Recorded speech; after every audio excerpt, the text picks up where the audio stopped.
on a voulu, au fond, muscler cette séance de clôture en invitant aussi le représentant de l'Agence internationale de l'énergie qui donnera au fond le pendant du régulateur, et c'est Keisuke Sadamori qui est donc l'adjoint de Fatih Birol. Keisuke Sadamori est directeur des marchés de l'énergie. Il a eu un parcours de haut fonctionnaire au Japon. Il a été directeur de cabinet du Premier ministre jusqu'en 2011, et puis en 2011, il a rejoint l'AIE, et c'est le collaborateur direct d'abord d'ailleurs de Maria van der Hoeven avant d'être celui de Fatih Birol, et il est celui qui a construit avec Fatih Birol et qui construit aujourd'hui ce fameux rapport sur lequel tout le monde s'appuie, qui est le World Energy Outlook, qui est publié tous les 2 ans et que la communauté mondiale des énergies attend avec beaucoup d'intérêt, parce que ce sont les seuls à prendre le risque de fixer des perspectives, et je dois dire pour ma part que le gaz n'est pas mal traité au sein de ces perspectives. Keisuke. Merci beaucoup.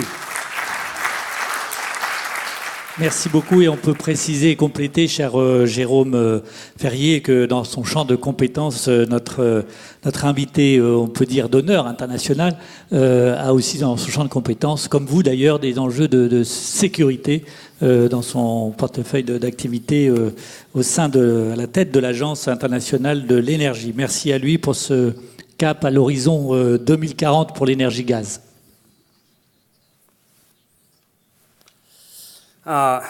Madame, Monsieur, bonsoir. My name is Keisuke Sadamori. I'm the Director of Energy Markets and Security at the International Energy Agency. So thank you very much for the very nice introduction, Jerome. And of course, it is a great honor to be included in this event. And I'm sorry that the Dr. Fatih Birol, his schedule is rather crazy, so he is not able to make it here. And I would like to talk about the role of natural gas in the global energy mix, its opportunities and challenges, using the insights from the World Energy Outlook, as well as the gas market report from our agency.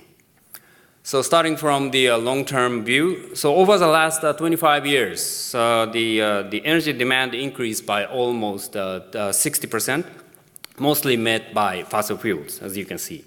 The biggest contributor was coal in here.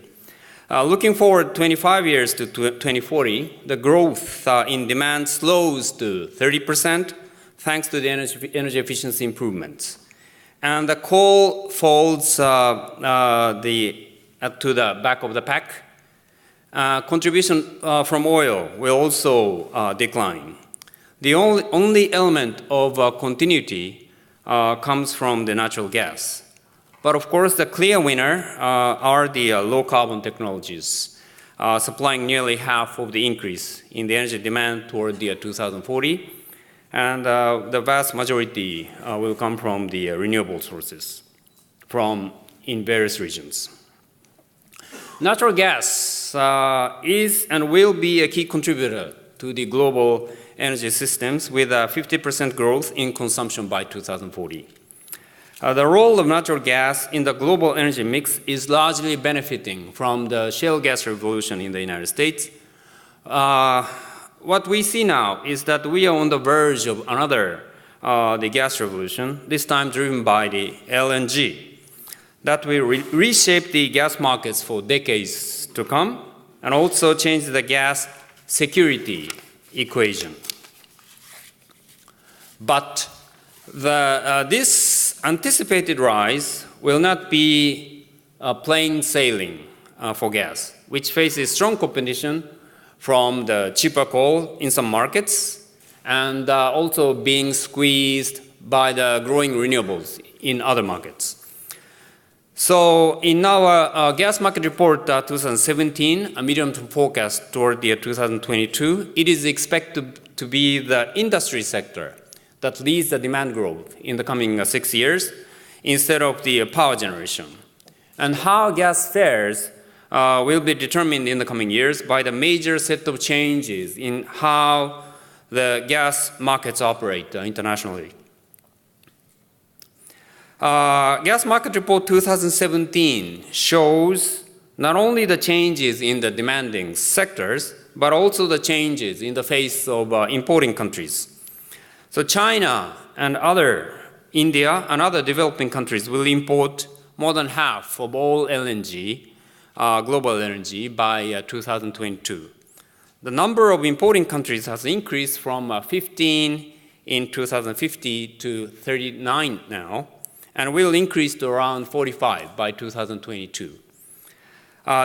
These new buyers, importers, should be welcome for suppliers, of course, but they are much more price sensitive and short-term oriented, so different from the traditional buyers like utilities in Japan or the Korea, for instance. Over the last 3 years, talking about the climate change, CO2 emissions, so global emissions have stagnated despite a growth in global economic growth in GDP. So these signals an emerging trend, and this is certainly a cause for optimism, even if it is too soon to say that the global emissions have definitely peaked. This is also a sign that the market dynamics and technological improvements matter. So what's happening? So typical explanation focuses on the increase in deployment of renewables, especially wind and solar, along with the energy efficiency improvements. Perhaps also growth in electric vehicles. Indeed, achievement in these low-carbon areas have been quite impressive. But there is more to the story, as we see when we look at the countries that contributed most to these reductions in the emissions. So of course, it's first the United States. Not only addition of the renewable power, but the shale gas supplies displaced coal in the power generation sector. And it's also China, where the renewables grew, but also nuclear. Coal use declined because of the fall in steel and cement, but there's also some fuel switching going on from coal to gas in the industrial and building residential sector. EU is flat and others are up. And of course, gas cannot solve the climate issues on its own. But we need to recognize that the gas has played quite a significant role in the recent the trend break. And of course, natural gas is the cleanest, least carbon-intensive fuel, and it can also support the integration of variable renewables by providing flexibility to the power market systems. And this cleanest nature is actually very important. The air pollution is a major public health crisis. So 6.5 million premature deaths, and that's around 1 in every 9 deaths worldwide, are from the air pollution. So air pollution is the world's 4th largest threat to human health, behind high blood pressure, dietary risks, and smoking. And the impacts of the air pollution are, of course, concentrated in fast-growing Asian economies, Africa, or other parts of the developing world. So natural gas surely has a role to play for cleaner air, better energy access, and mitigating climate changes. Indeed, take an example of China. So China has a huge potential for gas consumption growth.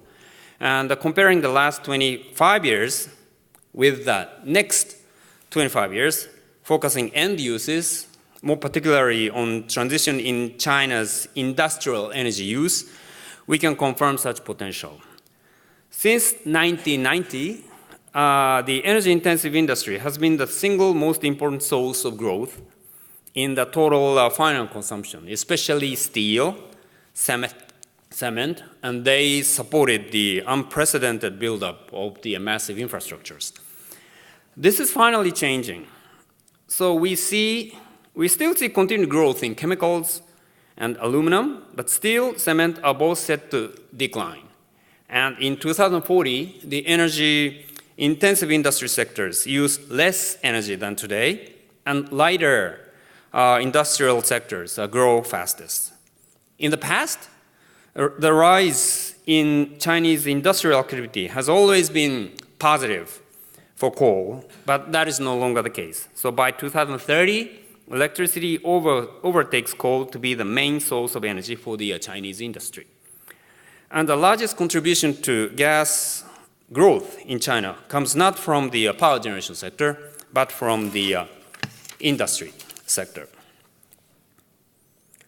The IEA's World Energy Outlook Central Scenario, new policy scenario, assumes implementation of all measures pledged in the NDCs under the Paris Agreement. And its outcome includes many positive elements from a climate change perspective. So peak coal in China, rise of renewable sources, and improved energy efficiency.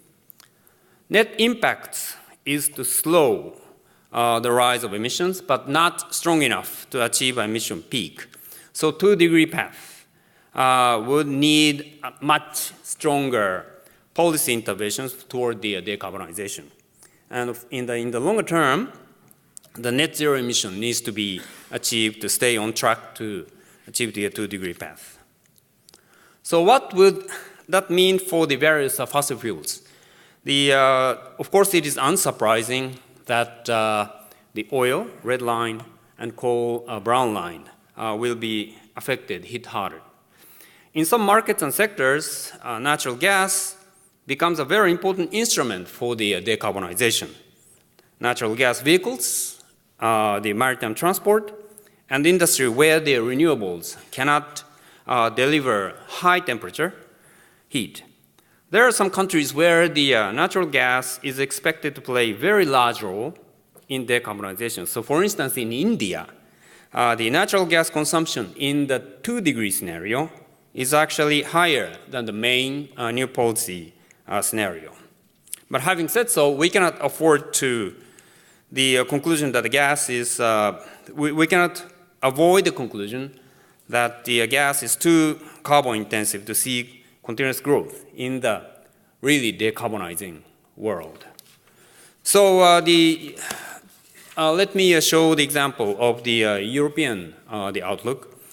So in our projections for the European Union, so demand will remain fairly flat in our main new policy scenario. And that's influenced by the 2030 package with a modest increase in power generation, stronger rise in transport, while the efficiency holds back the consumption industry and buildings.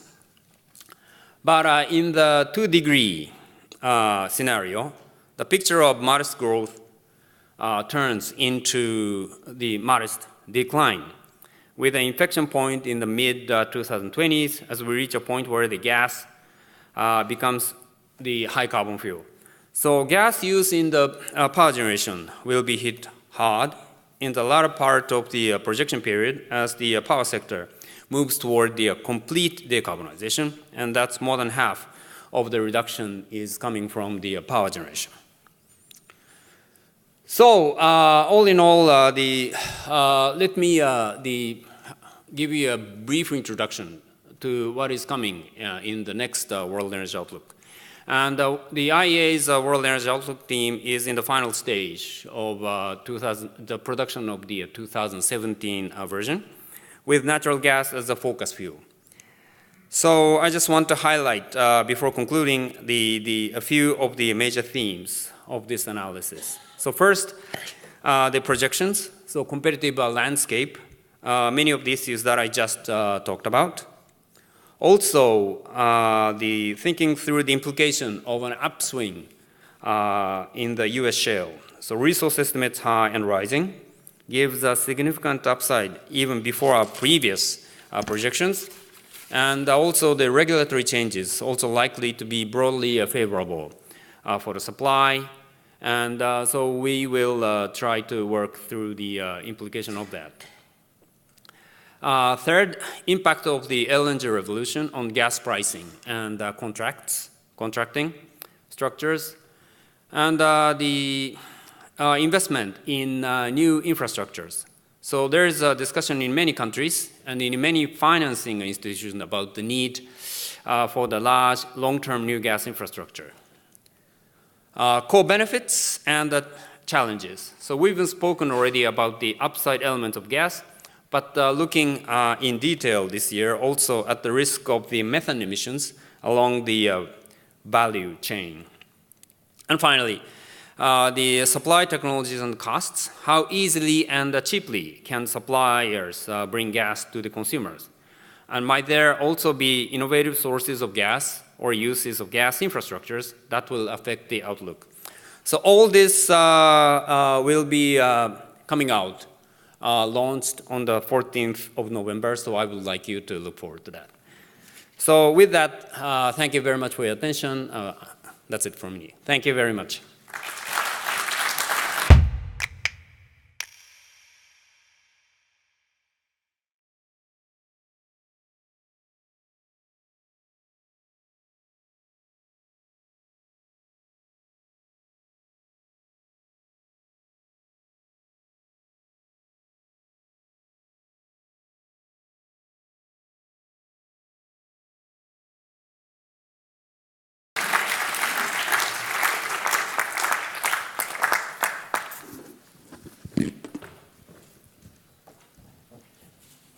Un grand merci, des applaudissements renouvelés pour notre haute invitée d'honneur.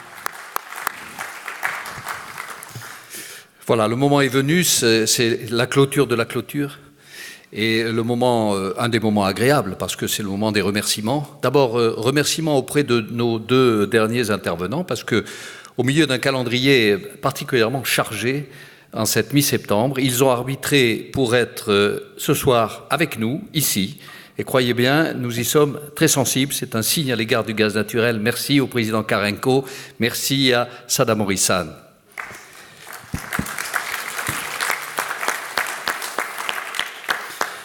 Alors mes remerciements ce soir vont bien sûr d'abord aux organisateurs de ce congrès, à celui qui l'a animé, Jean-Philippe, bravo, parce que... C'était un plaisir. Jean-Philippe n'est pas un spécialiste de l'énergie, il faut le dire, pour ceux qui ne s'en seraient pas aperçus, mais il a eu une formation accélérée, probablement d'ailleurs a-t-il appris en partageant ces 2 journées avec nous, je l'espère en tout cas, qu'il est davantage formé, mais en tout cas, merci pour cette gentillesse et cette manière très simple d'animer les débats que nous avons appréciés. Merci beaucoup à vous. Et merci à vous pour l'organisation.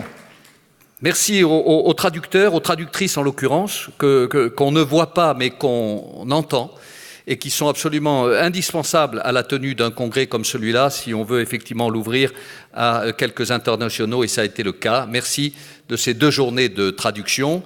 Bravo pour les organisateurs, bravo bien sûr à l'équipe de l'Association française du gaz, et au moment de terminer mon mandat, j'ai un mot particulièrement chaleureux que je ressens profondément à leur égard, à l'ensemble de l'équipe de l'AFG. Je ferai quand même peut-être particulièrement une salutation d'abord au délégué général qui m'a accompagné, même supporté pendant 4 ans, Georges Bouchard, qui finira son mandat.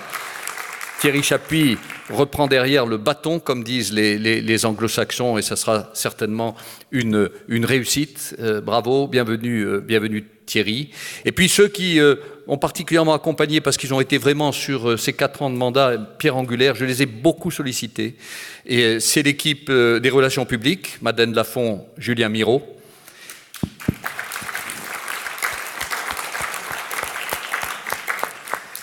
C'est l'équipe de la communication, Amélie Hérault et Laura Icard.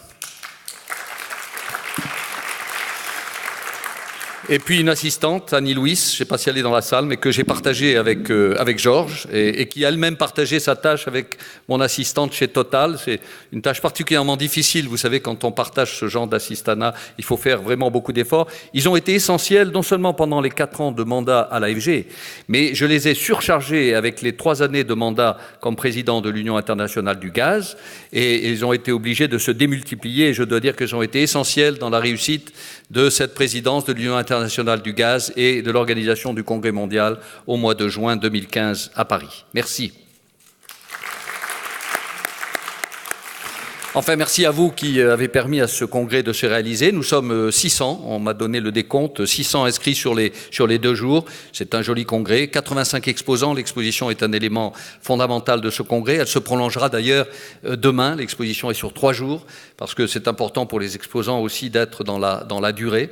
Donc merci à eux de nous avoir accompagnés. Ils sont un des éléments de la réussite de notre congrès. Et puis, le dernier acte, et ça sera la clôture de la clôture, consistera à inviter mon successeur, qui a été élu à l'unanimité ce matin au conseil d'administration comme nouveau président de l'Association française du gaz, Patrick Corbin, qui va ici me rejoindre.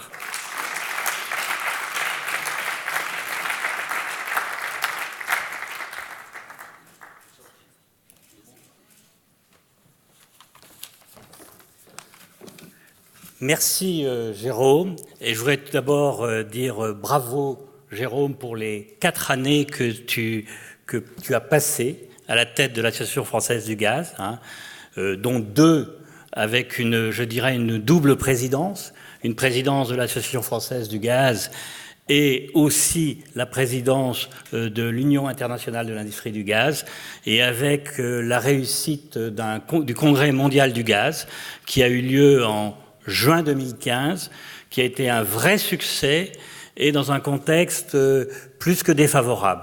Voilà, je crois qu'on peut tous l'applaudir.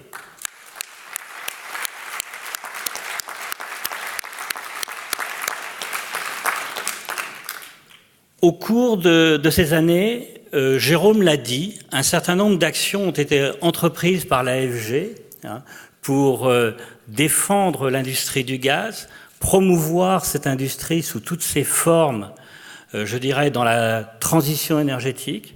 Et je crois que nous avons réussi, grâce à l'action de l'AFG et aussi de tous ses membres, un certain nombre de documents, à produire un certain nombre de documents.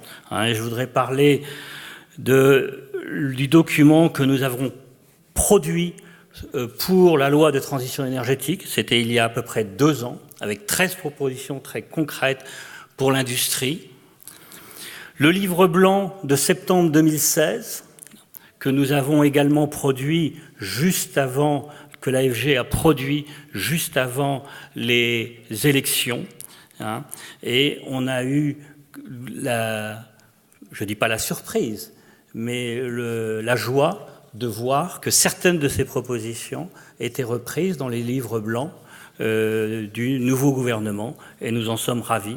Et on sait que ça, c'est pas le seul travail de l'AFG, c'est le travail de l'AFG avec vous tous, les membres de l'AFG.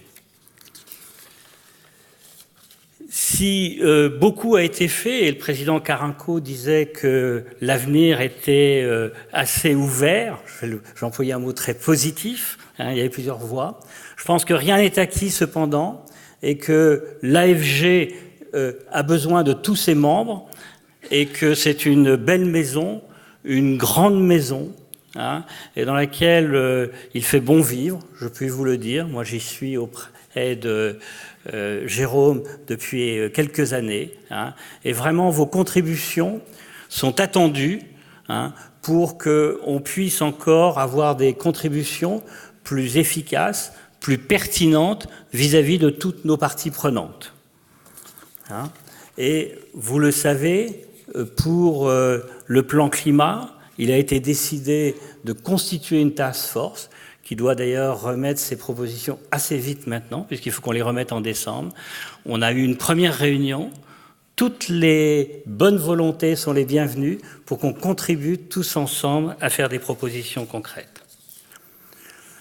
Et puis j'aurais un remerciement pour tous ces permanents de l'AFG. Jérôme l'a dit, ils font un travail souvent invisible, mais je peux vous dire, pour les côtoyer un peu plus depuis un certain temps, un travail très pertinent et très efficace. Je souhaiterais que vous les applaudissiez aussi.